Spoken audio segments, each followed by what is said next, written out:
Most people think discipline is loud, alarms, routines, forcing themselves to act motivated. But the scariest level of discipline doesn't look impressive at all. It's quiet, almost invisible, and that's why it works. Because once a person reaches this level, they stop negotiating with themselves. No drama, no hype, no inner arguments, just calm execution. The real issue isn't that people don't know what to do. Everyone knows. The problem is that most people keep listening to their weaker voice. Just today, just this once, just 5 more minutes. And every time they do that, they train their mind to ignore their own standards. Discipline doesn't disappear suddenly. It erodes slowly through small compromises that feel harmless. The scariest discipline begins when that conversation ends, when a person decides who they are and starts acting in alignment with that identity, regardless of mood. Not aggressively, calmly. That calm is what throws people off, because calm discipline can't be blamed on stress, pressure, or motivation. It's deliberate.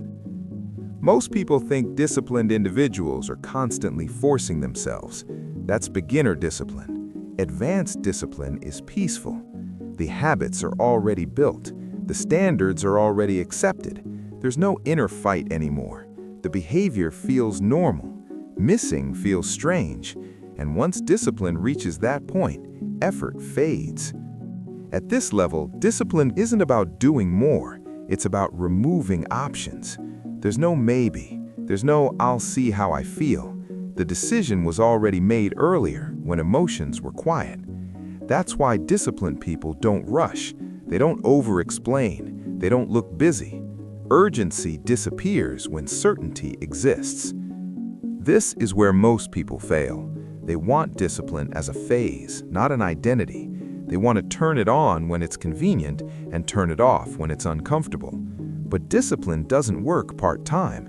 Either your standards matter or they don't, and your mind always knows the truth. People at this level don't talk about discipline. They don't announce routines. They don't need reminders or accountability for basic standards.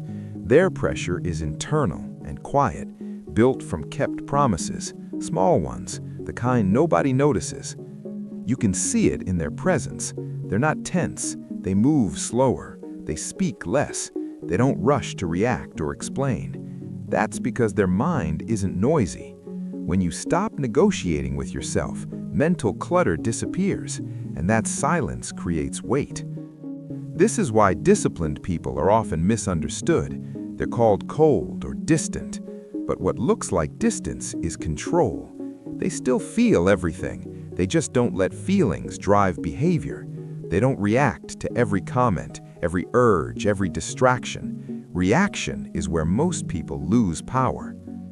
The scariest discipline is not reacting when reacting would feel good, not proving a point, not chasing validation, not correcting people who don't matter. This restraint looks passive, but it's active control underneath. Most people live in reaction mode. They feel bored, they scroll. They feel tired, they quit. They feel disrespected, they explode. Over time, their life becomes emotional response after emotional response. Disciplined people feel the same urges, but those urges don't get a vote. This changes confidence. It becomes quieter, grounded. Because when you trust yourself to act correctly regardless of mood, fear loses leverage, anxiety fades. You're no longer guessing who you'll be tomorrow. You already know.